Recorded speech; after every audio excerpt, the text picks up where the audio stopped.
Misal juga contoh yang lain, melakukan pengukuran daya tahan paru jantung atau kardiovaskuler. Ya. Begini dengan pengukuran VO2 max dengan yoyo test, dengan Harvard step test dan lain sebagainya, itu dilakukan pengukuran secara berkala. Jadi nggak ada kayak kata istilah diguna-guna atau apa Enggak gitu. sih itu. Nggak ada ya Pak ya, Nggak berarti ada itu. masuk akal nih berarti. Nah, Oke, berarti gitu. pertanyaan saya selama ini sudah terjawab oleh Bapak hari ini. Nah itu Enggar, seperti itu.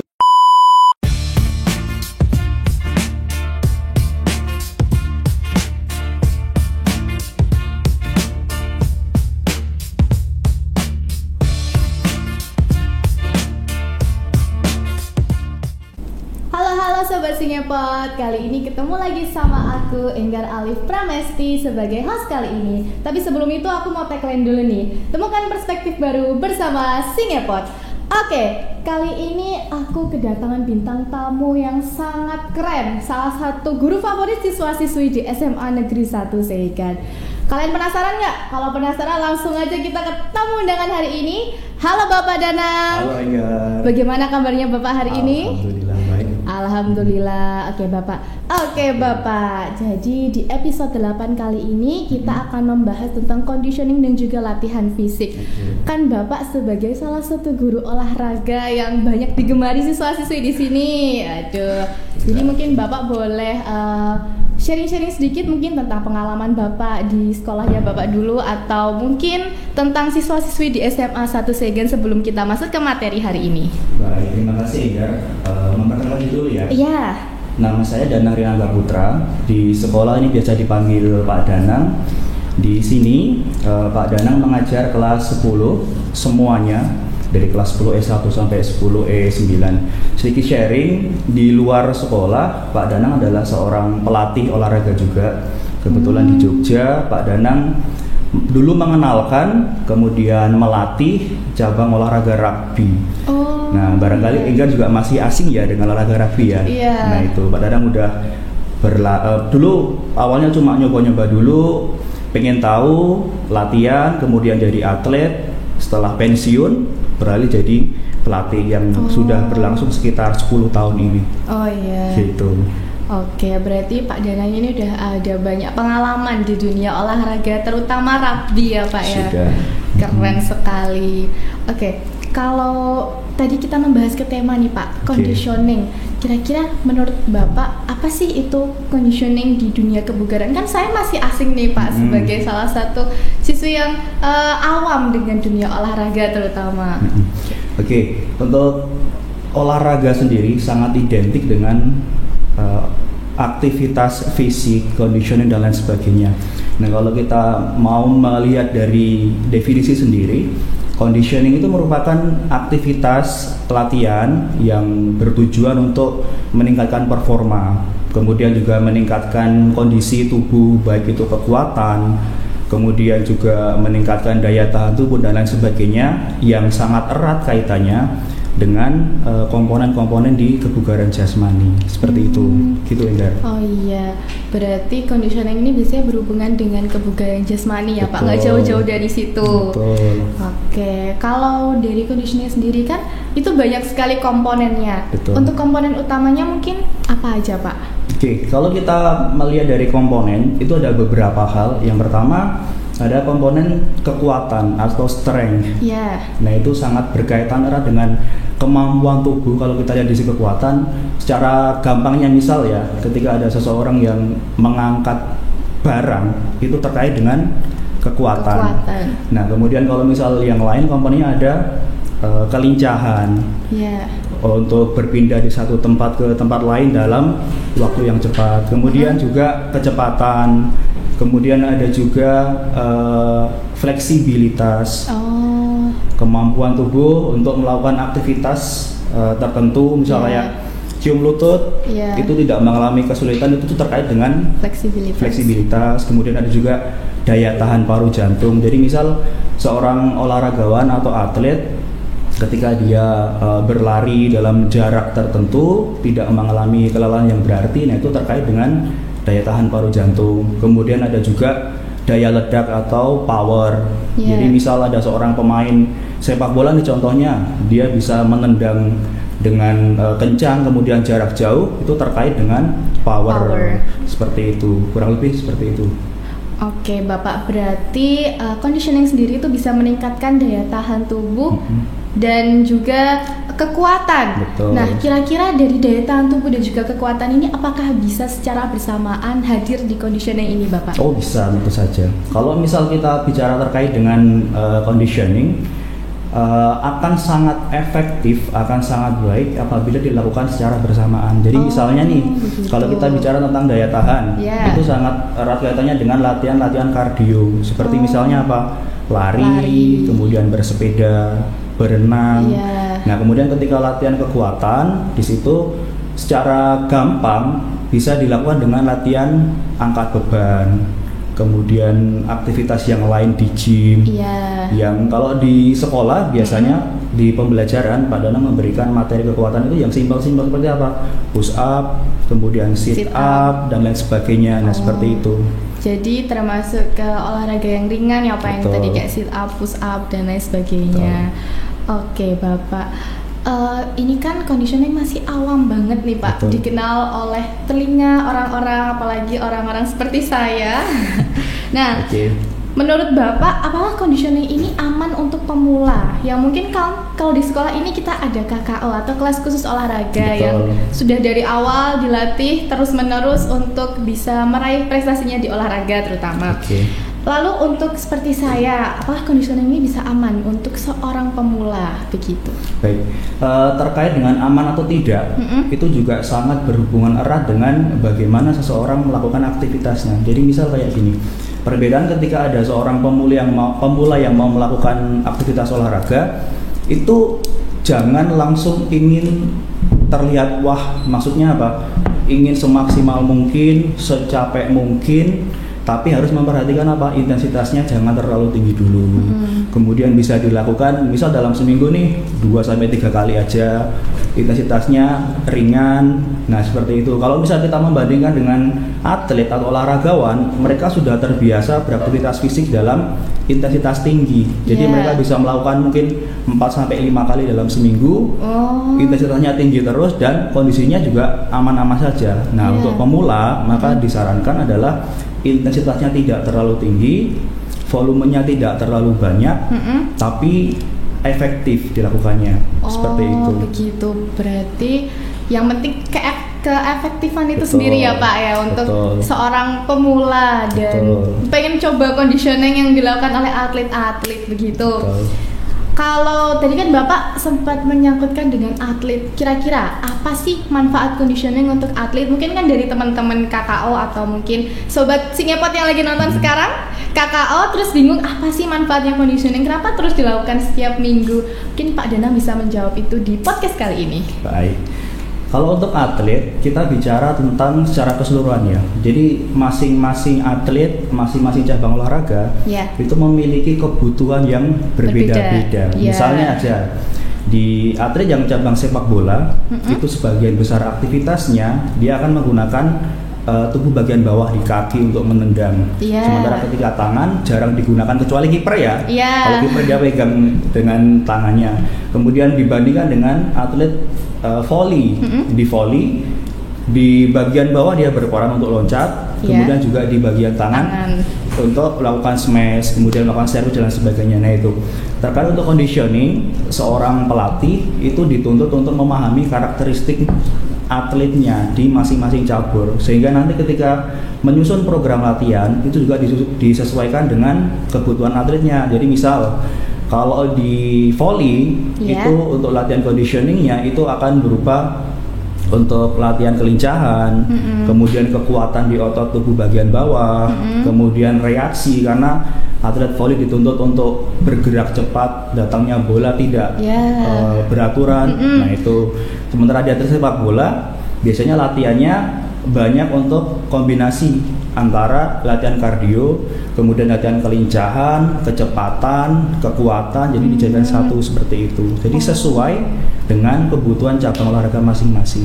Oh begitu Bapak. Berarti kalau misal nih saya sebagai atlet volley misal, berarti saya butuh conditioning yang mengasah kaki dan juga tangan saya begitu.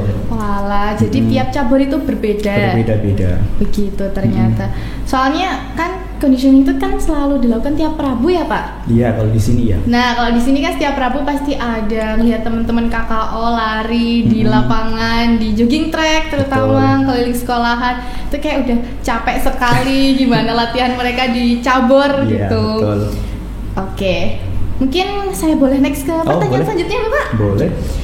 Kalau semisal conditioning ini kan pasti ada ukurannya sendiri-sendiri. Ada. Kalau menurut Bapak, bagaimana sih cara mengukur perkembangan dalam program conditioning sendiri? Karena kan kalau semisal tadi seperti yang Bapak bilang, tiap cabur itu berbeda-beda untuk ukuran conditioningnya. Jadi bagaimana caranya Bapak bisa mengukur bahwa atlet ini baik, atlet ini masih kurang nih conditioningnya begitu?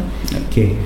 Terkait dengan pengukuran, itu akan sangat efektif apabila dari awal pelaksanaan program itu sudah dilakukan pengukuran terlebih dahulu. Misal nih kalau di kekuatan ada istilahnya 1 repetisi maksimum, itu dilakukan di awal. Kemudian nanti setelah pengukuran awal akan dianalisa kebutuhan atletnya ini apa aja, kemudian disusun program latihan berdasarkan yang data awal. Nah nanti seiring berjalannya waktu dalam satu siklus latihan itu akan dilakukan pengukuran ulang apakah atlet ini ada perkembangan atau tidak. Misal juga contoh yang lain, melakukan pengukuran daya tahan paru jantung atau kardiovaskuler. Begini dengan pengukuran VO2 max dengan yo-yo test, dengan Harvard step test dan lain sebagainya, itu dilakukan pengukuran secara berkala. Nah dari hasil pengukuran akan kelihatan nih apakah atlet tersebut ada peningkatan atau tidak. Kalau misal ada peningkatan, nanti bisa dilakukan penyesuaian lagi terkait program. Kalaupun misal belum ada peningkatan, akan ada program baru yang disusun berdasarkan hasil data tersebut. Jadi semuanya akan terpantau secara rapi apabila ada datanya seperti itu. Oh begitu. Oke Bapak, ini kan tadi semua pengukuran itu ada datanya. Betul. Lalu di conditioning sendiri itu apakah ada alat khusus? Kan tadi sudah ada datanya. Kalau misal untuk latihannya sendiri apakah ada alat khususnya atau enggak? Kan tiap conditioning kan beda-beda kan Bapak ya. Mungkin Bapak bisa menjawab pertanyaan itu. Oke, terkait dengan peralatan ini juga kaitannya kembali lagi ke masing-masing cabur dan masing-masing komponennya. Kalau misal komponen di latihan kardio nih misal nih, Enggar pernah mencoba melakukan latihan treadmill belum? Treadmill belum. Nah itu juga salah satu alat yang bisa digunakan untuk latihan kardio. Karena apa?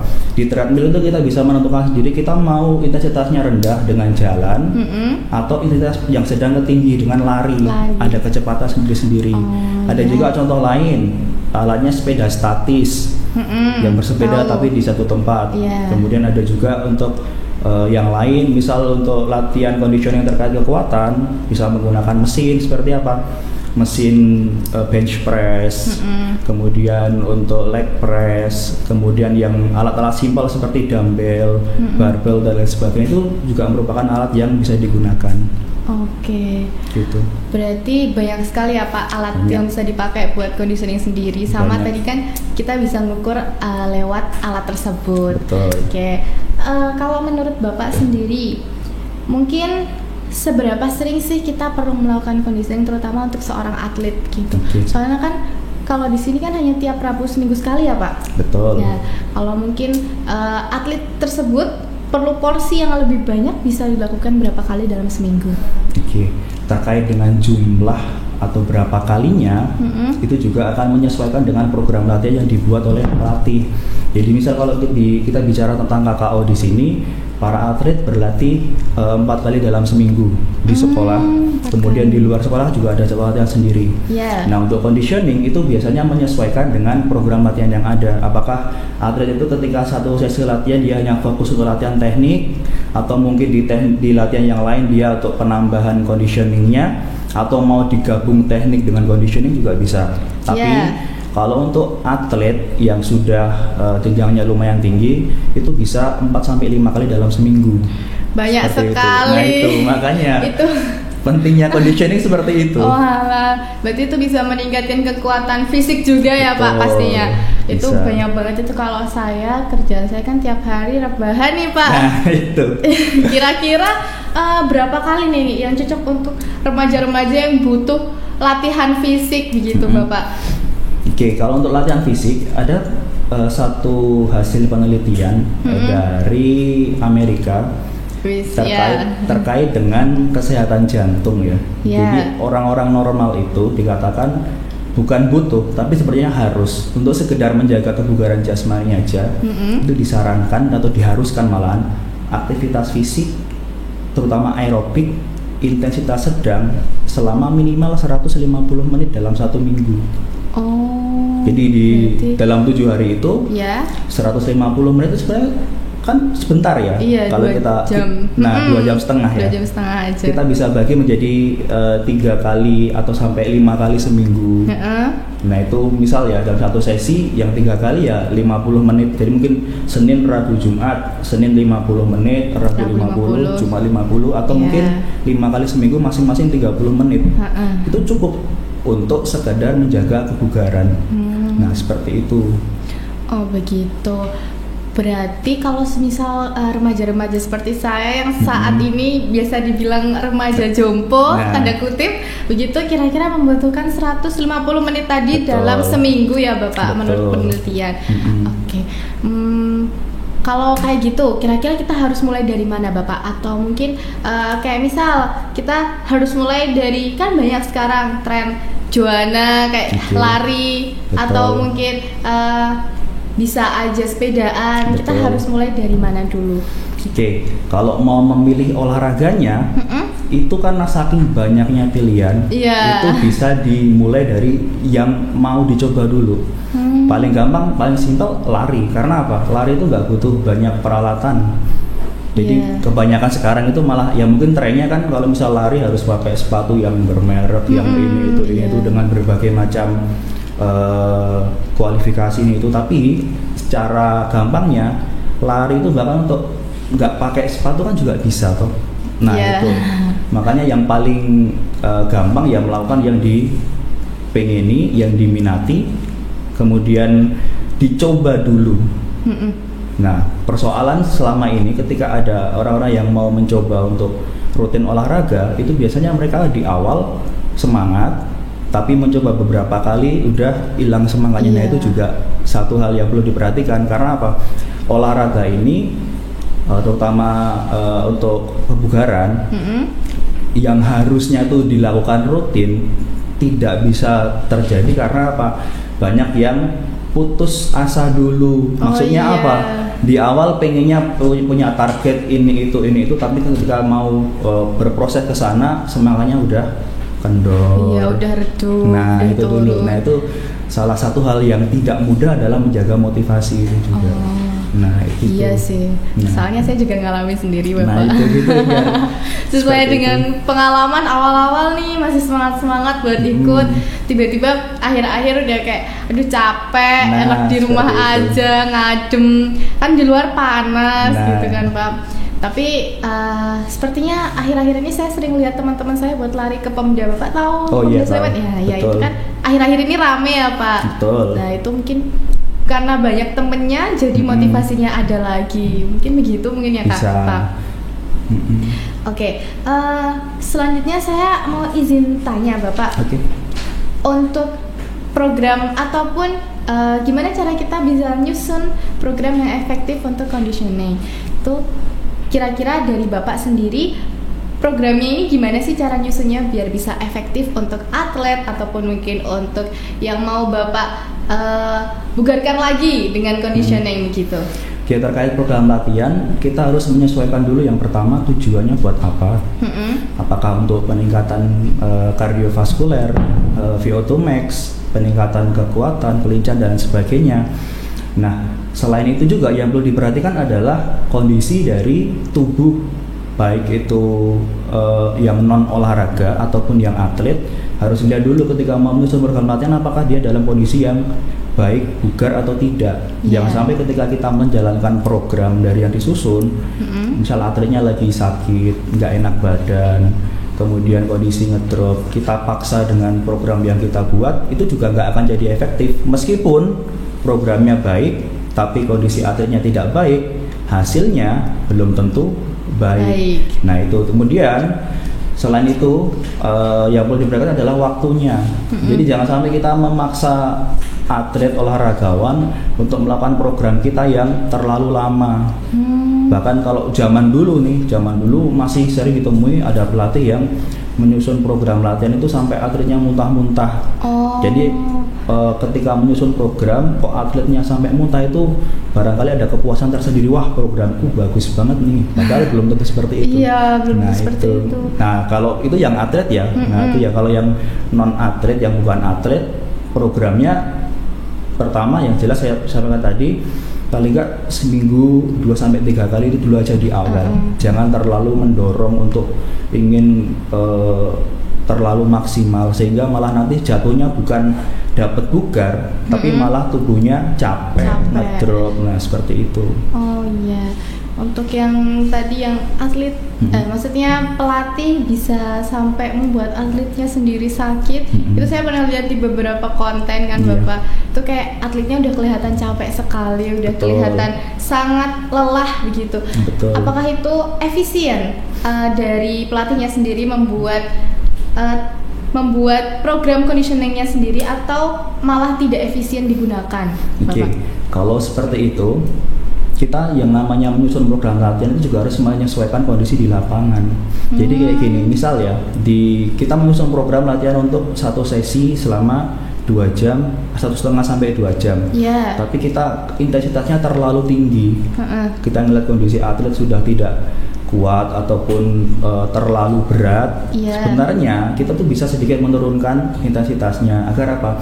Atlet juga ketika melakukan program itu dia bisa mengontrol kondisi tubuhnya agar tidak terlalu jauh dari target kita gitu loh.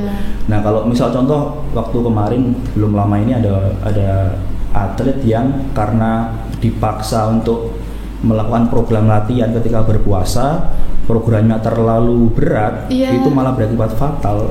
Nah seperti itu, makanya atlet juga harus tahu kondisinya seperti apa, pelatih juga harus tahu kondisi atletnya seperti apa, gitu loh. Jadi program latihan itu bukan sesuatu yang harus selalu saklek, selalu seperti itu harus jalan, enggak, tapi akan ada improvisasi, variasi menyesuaikan dengan kondisi di lapangan seperti apa.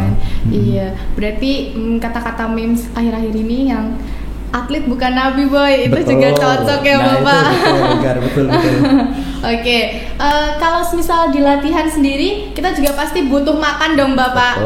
Makan itu salah satu penunjang dari olahraga. Nah, kira-kira menurut Bapak, bagaimana sih peran nutrisi dalam mendukung hasil dari conditioning sendiri? Terus apa aja kira-kira yang diperlukan untuk menunjang hasil biar conditioning itu tambah bagus, tambah efektif? Dan dari teman-teman sendiri, siapa tahu ada yang kayak termotivasi nih pengen latihan, apa aja nih Pak yang bisa dikonsumsi setiap harinya? Oke. Terkait nutrisi sangat penting. Bahkan bukan cuma untuk latihan olahraga ya, tapi untuk keseharian juga sangat penting. Tapi kayak gini, poin-poinnya adalah asupan yang baik itu bisa menjadi salah satu faktor pendukung tercapainya tujuan pelatihan atau conditioning. Jadi misal seorang atlet kalau misal dia kebiasaan untuk makan makanan yang pedas, itu juga akan mempengaruhi kondisinya, tubuhnya. Karena ketika atlet melakukan aktivitas fisik, conditioning, olahraga, intensitas tinggi, itu dalam tanda kutip ya sebenarnya tubuhnya sedang dirusak, otot-ototnya dirobek dan lain sebagainya. Nah untuk pemulihan kondisi tubuhnya itu memerlukan asupan nutrisi yang baik. Contohnya apa? Yang paling gampang, atlet disarankan mengkonsumsi protein. Karena apa? Protein ini bisa berperan sebagai zat untuk pembangun tubuh, untuk mengganti sel-sel tubuh yang rusak. Itu sangat bagus. Kemudian juga ketika misal atlet mau latihan, konsumsinya jangan terlalu berat, jangan terlalu dekat dengan waktu untuk aktivitasnya. Karena ketika mau latihan malah makan besar dulu, nah nanti malah tubuhnya yang akan berontak kayak gitu. Nah kemudian cukupi kebutuhan air minum. Jadi misal air putihnya kalau mau lebih bagus lagi ya minum air yang mengandung elektrolit untuk mengganti cairan yang keluar selama latihan itu. Nah itu nutrisi itu sangat penting, makanya atlet, olahragawan atau mungkin orang-orang normal biasanya harus mengetahui manfaat untuk mengkonsumsi makanan yang bernutrisi itu apa, kemudian kapan harus mengkonsumsinya, agar semua program yang dilakukan ketika latihan itu bisa berjalan dengan baik. Nah kondisi tubuhnya juga bisa baik gitu. Baik, nah, iya. gitu. Oh, berarti makanan ataupun nutrisi ini sangat pengaruh dengan kondisinya atlet sendiri ya Bapak. Betul. Oke, kan saya boleh cerita sebentar nggak Bapak? Boleh. Kan saya punya beberapa teman atlet nih. Nah, teman saya ini ada yang lagi diet karena bentar lagi kan Porda. Porda ya Bapak. Yeah. Nah, dia harus mencapai targetnya sendiri. Akhir-akhir ini dia tuh makannya sayur terus. Apakah itu perlu ditambah dengan protein Bapak? Karena kan untuk menurunkan berat badan sesuai dengan apa yang sudah menjadi target dia, target pelatihnya juga, itu harus seimbang atau ya sudah turunkan dengan sayur saja disertai dengan latihan gitu Bapak? Baik. Nah itu biasanya ketika ada atlet yang sering dipaksa menurunkan berat badan, itu adalah atlet-atlet yang terkait dengan ditimbang berat badannya atau misal kayak atlet bela diri, atlet tinju dan lain sebagainya. Nah, apakah seperti itu efektif? Kalau misal untuk tujuannya menurunkan berat badan bisa efektif, tapi apakah seperti itu baik? Nah, itu perlu kita diskusikan lebih jauh lagi. Karena apa? Ketika seorang atlet mau menurunkan berat badan dalam waktu yang singkat, itu biasanya akan melakukan hal-hal ekstrim. Jadi misal apa? Yang tadi disebutkan cuma makan sayur aja, atau mungkin hanya tidak makan tapi hanya minum air aja. Bahkan kadang air minumnya juga dibatasi. Sehari boleh minum berapa asupannya seperti itu. Nah, itu kalau misal atletnya tidak bisa maintain kondisi dengan baik, itu malah jatuhnya nanti ada risiko atlet tersebut akan mengalami penurunan kondisi. Nah, itu makanya sangat riskan juga apabila hanya mengandalkan waktu yang singkat untuk menurunkan berat badan secara ekstrim. Nah, akan lebih efektif ketika proses untuk penurunan berat badan itu dilakukan secara berkala, jadi bukan hanya waktu itu tapi dari waktu sebelumnya. Dari awal penyusunan program latihan, atlet sudah dicek dulu kondisi berat badannya berapa, sampai waktunya untuk pertandingan ada waktu yang tersedia untuk bisa menurunkan berat badan sampai ke targetnya tersebut. Nah, itu akan lebih bagus menurut saya. Oh, begitu. Jadi sobat Sinepod nih yang mungkin dari teman-teman KKO atau kakak-kakak KKO, boleh didengarkan tadi dari pesan-pesan Pak Danang mengenai nutrisi. Nutrisi kita juga penting, nggak cuma yang KKO aja, tapi seperti saya yang reguler juga perlu memperhatikan nutrisi yang ada di tubuh kita. Oke, Bapak. Ini kan tadi sedikit menyinggung dengan fisik ya. Oke, kalau latihan fisik sendiri, menurut Bapak, kenapa sih bisa dibilang latihan fisik itu sangat penting untuk menjaga kesehatan tubuh? Gitu. Kenapa bisa dibilang sangat penting gitu Bapak? Karena latihan fisik sendiri ketika bisa dilakukan secara teratur, itu bukan hanya akan bermanfaat bagi kesehatan tubuh aja, tapi selain itu juga bagus untuk kesehatan mental, kemudian bagus untuk meningkatkan kualitas hidup kita. Contohnya aja misal gini, ketika seseorang melakukan aktivitas fisik rutin, olahraga, itu akan bagus untuk kesehatan jantungnya. Karena apa? Ketika olahraga rutin, itu akan memperlancar peredaran darah. Jadi jantung memompa darah juga akan lancar. Kemudian ketika olahraga rutin, latihan fisik rutin, itu juga bagus untuk tulang. Karena apa? Terbiasa dilatih, jadi tidak akan ataupun mungkin mengurangi risiko terjadinya pengeroposan tulang, osteoporosis. Kemudian juga karena aktivitas fisiknya rutin dilakukan, itu juga akan membuat sendi-sendi tubuh itu akan menjadi lebih lentur. Itu bagus. Nah, kurang lebih seperti itu. Kalau misal terkait dengan kesehatan mental nih, orang-orang yang terbiasa melakukan latihan fisik itu akan mengalami penurunan level stres. Karena ketika orang beraktivitas fisik olahraga, itu kan dia akan rilis hormon endorfin ya, hormon terkait kebahagiaan, kesenangan. Jadi akan mengurangi stres tadi. Betul. Nah, kemudian apa lagi ya? Biasanya orang-orang yang sering olahraga akan mengurangi kecemasan, depresi. Nah itu makanya olahraga itu adalah salah satu pilihan ketika seseorang mungkin sedang pikirannya kemana-mana, daripada nyari pelarian pelampiasan yang aneh-aneh, udah olahraga aja itu udah bagus. Oh begitu. Pantes, baik teman saya kalau misal stres itu ke Pemda Bapak, ke Pemda udah caking sepatu nih, lari dia berjam-jam gitu. Biasanya teman-teman saya tuh kan dari kemarin-kemarin Bapak sebenarnya dari Januari kemarin, tapi yang saya lihat semenjak puasa kan kita banyak liburnya kan Bapak. Betul. Terutama yang kelas 11 itu sebelum berbuka dari jam 3 teman-teman saya itu sering ke Pemda, udah canggih sepatu, udah janjian di sana, buka bersamanya juga di sana. Ternyata itu bisa mengurangi stres Bapak. Bisa. Apalagi ya terkait dengan puasa nih, malah Enggar menyebut puasa, olahraga ketika puasa itu sangat bagus sebenarnya. Apalagi kalau misal ketika puasa, misal Enggar nih, aduh pengen nurunin berat badan nih ketika puasa, gimana ya caranya? Puasa itu bisa, tapi akan lebih efektif juga ketika ditimbangi dengan olahraga. Nah biasanya orang-orang olahraga ketika puasa itu sekitar 1 jam sebelum berbuka puasa itu sangat efektif, karena kondisi saat itu tubuh itu sedang rendah-rendahnya gula darahnya. Nah itu ketika gula darahnya sedang rendah, dipaksa untuk aktivitas itu akan lebih banyak untuk memaksa tubuh secara otomatis untuk membakar kalori lebih banyak. Seperti itu. Nah kalau misal Enggar pengen turun berat badan, itu bisa mempercepat lagi.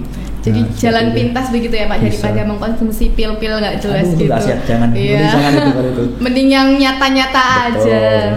Oke, ini kan tadi saya sempat menyinggung beberapa positifnya dari latihan fisik nih Bapak. Kira-kira apa sih dampak negatif dari kurangnya aktivitas fisik di kehidupan sehari-hari? Kan bisa aja nanti badan jadi lemes, atau mungkin pikirannya tambah stres seperti yang Pak Danang bilang. Kalau misal positifnya kita banyak latihan fisik, kita jadi nggak stres. Kalau kurang nanti bisa kita jadi lebih stres gitu Bapak. Kalau dampak negatif kurang aktivitas fisik itu, kalau kita tadi bicara manfaat, nah ini dampak ini adalah kebalikannya. Jadi kalau tadi kita bilang bahwa manfaat olahraga untuk kesehatan itu banyak banget, nah dampaknya ketika tidak dilakukan paling gampang orang akan mengalami gangguan-gangguan kesehatan. Risiko kesehatan seperti apa? Misal penyakit jantung, kemudian penyakit diabetes, kemudian penyakit-penyakit yang lain seperti obesitas gitu loh. Nah seperti itu. Berarti dampak negatifnya banyak, dampak positifnya juga banyak ya Bapak? Banyak. Tergantung pilihan. Betul. Oke, siap. Terus nih Bapak, mungkin ini juga yang nggak kalah penting. Apa sih manfaat latihan fisik bagi lansia? Kan tadi untuk yang remaja-remaja itu sudah banyak sekali. Salah satunya bisa menjaga berat badan dan juga menjaga stres. Kalau untuk lansia nih Bapak, kira-kira apa? Oke, biar semua rata ya, yang muda dapat, yang lansia juga dapat. Jadi gini, lansia atau orang-orang yang usianya sudah di atas 50-60 tahun itu sebenarnya adalah orang-orang yang butuh olahraga. Karena apa? Ada satu konsep, ada satu istilah yang namanya sarkopenia. Jadi itu adalah istilah ketika seseorang itu mengalami penyusutan massa otot. Nah itu terjadinya kapan? Setelah seseorang berusia 30 tahun ke atas, itu akan mengalami penurunan sekitar 3-5% per 10 tahun. Jadi ketika massa ototnya susut, itu akan mempengaruhi ke kepadatan tulangnya turun. Kemudian mempengaruhi ke sistem metabolisme tubuhnya turun. Nah itulah kenapa kalau mungkin Enggar pernah dengar ada orang tua yang ketika di kamar mandi terpeleset, jatuh sampai meninggal. Itu salah satunya karena kondisi tubuhnya lemah itu. Kondisi tubuhnya lemah karena apa? Karena kurang aktivitas fisik, terutama olahraga. Nah itulah makanya sebenarnya orang-orang tua ini juga butuh untuk olahraga. Dan usia berapapun ketika dia mau mulai olahraga itu sangat bisa dan tidak ada kata terlambat gitu loh. Begitu Bapak. Berarti kalau semisal ada orang tua nih, ada kasus nih bapak ibu lansia terpleset terus jatuh dan meninggal di kamar mandi, itu sebenarnya bisa terjadi karena fisiknya sendiri. Betul. Jadi nggak ada kayak kata istilah diguna-guna atau apa enggak gitu. Nggak ada ya Pak, yang berarti masuk akal nih berarti. Berarti gitu. Pertanyaan saya selama ini sudah terjawab oleh Bapak hari ini. Nah itu seperti itu kurang lebih ya. Soalnya kalau misalnya di internet, masa bisa sih kepleset langsung meninggal gitu di tempat, kan seperti kurang masuk akal ya Bapak. Betul. Kalau kita orang awam, sebagai Betul. orang awam yang nggak tahu apa-apa, nggak pernah buka internet, nggak pernah buka jurnal, pasti mikirnya, ih kok bisa, ini kejadian apa gitu kan. Ternyata ada dari medisnya sendiri, ada kurangnya dari tubuh sendiri buat Betul. latihan fisik gitu. Oke Bapak. Lalu pertanyaan saya juga nggak kalah penting ini Bapak. Ya. Saya kan dulu beberapa bulan lalu ini sering banget buat latihan fisik. Sekarang kan Betul. udah enggak ya, maksudnya ya itu kenapa sih penting banget untuk melakukan pemanasan dan juga pendinginan saat, setelah, dan sebelum olahraga? Itu kenapa harus dilakukan? Kan kadang banyak banget nih dari orang-orang ataupun mungkin bahkan sobat Singapot sendiri yang ngerasa ngapain sih pemanasan, ngapain sih pendinginan, kan sama aja hasilnya begitu. Kalau menurut Bapak itu tanggapannya bagaimana? Kenapa kita harus melakukan pemanasan dan pendinginan? Tuh. Nah ini yang sering dilupakan sama orang-orang ketika mau olahraga. Barangkali karena waktunya cuma sebentar nih, langsung ke inti aja, nggak pakai pemanasan, nggak pakai pendinginan. Nah padahal pemanasan dan pendinginan itu penting. Pentingnya apa? Ketika kita melakukan pemanasan itu dalam tanda kutip ya, itu menyiapkan tubuh agar suhunya bisa siap untuk aktivitas, kemudian otot-ototnya juga bisa siap untuk aktivitas inti. Jadi kemudian pendinginan itu juga mengembalikan, kalau misal tadi ketika pemanasan saya sering bilang kayak gini, pemanasan adalah ketika mau naik. Aktivitas fisik itu ketika di atas, pendinginan ketika turun. Jadi ketika di awal dinaikkan, di akhir diturunkan. Nah itu ketika pendinginan dilakukan untuk mengembalikan suhu tubuh, kondisi fisik tubuh ke setelan awal tadi itu. Biar apa? Salah satunya fisiknya siap, kemudian tidak mengalami cedera selama aktivitas. Itulah pentingnya pemanasan dan pendinginan di awal dan di akhir sesi. Gitu. Begitu Bapak. Jadi kita juga menghindari salah satunya kram gitu ya Bapak. Betul. Pantas kalau misalnya teman-teman saya sering ngeluh kram padahal dia nggak pendinginan, ternyata itu salah satu faktornya. Betul. Oke. Lalu kira-kira apa aja nih Pak resiko latihan kalau misal dilakukan secara berlebihan? Selain kan tadi yang conditioning Bapak sudah menyinggung tentang pelatih yang terlalu banyak memberikan program pada atletnya sampai atletnya kesehatannya menurun. Kalau untuk orang awam, resiko kebanyakan latihan itu apa Bapak? Latihan fisik terutama. Oke, yang perlu diperhatikan adalah kita tujuan olahraga itu pengen sehat, bukan pengen sakit. Nah itulah makanya untuk intensitasnya harus diperhatikan dengan baik. Jangan sampai kita melakukan aktivitas olahraga itu bukan untuk diri kita tapi untuk orang lain. Misal ya, kalau saya sering latihan di gym juga. Ada orang yang terbiasa ketika latihan pengennya ngangkat yang beban berat terus, padahal tubuhnya tidak mampu untuk itu, tapi biar kelihatan wah dia kuat banget nih gitu, pengen dipuji orang lain. Nah itu jangan sampai seperti itu. Makanya harus diperhatikan adalah intensitasnya, kemudian volume aktivitasnya jangan terlalu tinggi, karena kalau misalnya nanti terlalu tinggi atau berlebihan bisa jadi malah ngedrop kondisinya. Jadi bukannya dapat bagus tapi malah dapat jeleknya di situ. Bukan dapat manfaatnya, tapi dapat mudorotnya. Nah, seperti itu. Seperti itu ternyata Bapak. Jadi harus sesuai dengan diri kita sendiri. Ya Bapak, nggak usah memperhatikan orang lain gitu ya Bapak. Kalau cuma mau dipuji keren, nggak harus ambil beban yang lebih berat gitu. Oke. Terus Bapak ini kan kalau remaja-remaja seperti saya atau mungkin sobat Singapot juga, gimana cara kita sebagai anak remaja, entah anak remaja, dewasa maupun lansia, bisa memotivasi diri biar konsisten untuk melakukan latihan fisik, biar biar tubuh tetap bugar dan juga sehat sampai tua nanti. Oke, kalau untuk motivasi ini akan sangat sulit ketika berasal dari luar. Ayo semangat olahraga gitu, tapi tubuhnya dirinya sendiri ketika disemangati juga belum tentu mau. Nah makanya kita harus memikirkan satu hal penting, bahwa olahraga adalah investasi paling murah dan paling mudah untuk masa depan. Jadi kalau misal sekarang ketika masih muda kita jarang berolahraga, kemudian ketika tua sakit-sakitan, biasanya dokter akan menyarankan, yuk Pak Bu, olahraga dulu biar tubuhnya kembali sehat. Nah itu, jadi daripada nanti ketika tua kita dipaksa untuk berolahraga, mendingan dari muda kita terbiasa olahraga, biar ketika tua olahraga itu bisa kita lakukan dengan senang gitu, nggak dipaksa gitu loh. Iya. Nah itu salah satu yang poin pentingnya adalah seperti itu, karena olahraga memang sangat baik untuk meningkatkan kualitas hidup kita. Seperti itu. Berarti olahraga ini salah satu gaya hidup berkelanjutan yang bisa sampai tua nanti. Betul. Ya Bapak. Salah satu investasi juga dari sekarang, kalau biasanya orang investasi emas, Nah, ini investasinya fisik gitu. Nah, dua-duanya penting. Dua-duanya tapi penting. yang lebih murah adalah fisik. fisiknya itu. Investasi di fisik, investasi dari olahraga, dari Betul. latihan. Oke. Sekarang kita sudah memasuki ke pertanyaan terakhir nih Bapak. Oke. Nih, salah satu hal yang penting juga nih, peran khusus agar kita bisa melakukan aktivitas fisik itu seperti apa Bapak, menurut Bapak?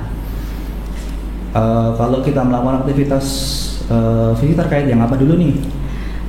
Mungkin bisa dari olahraga ringan atau mungkin dari saya sebagai remaja biar bisa tetap mau latihan fisik gitu Bapak.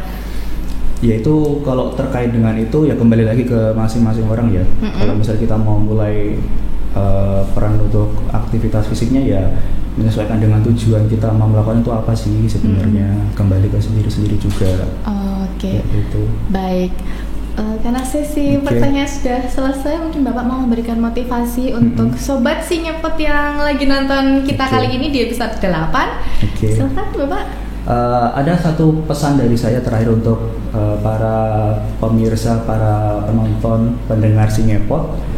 Olahraga itu sekarang bukanlah sebuah kebutuhan, tapi sebuah keharusan.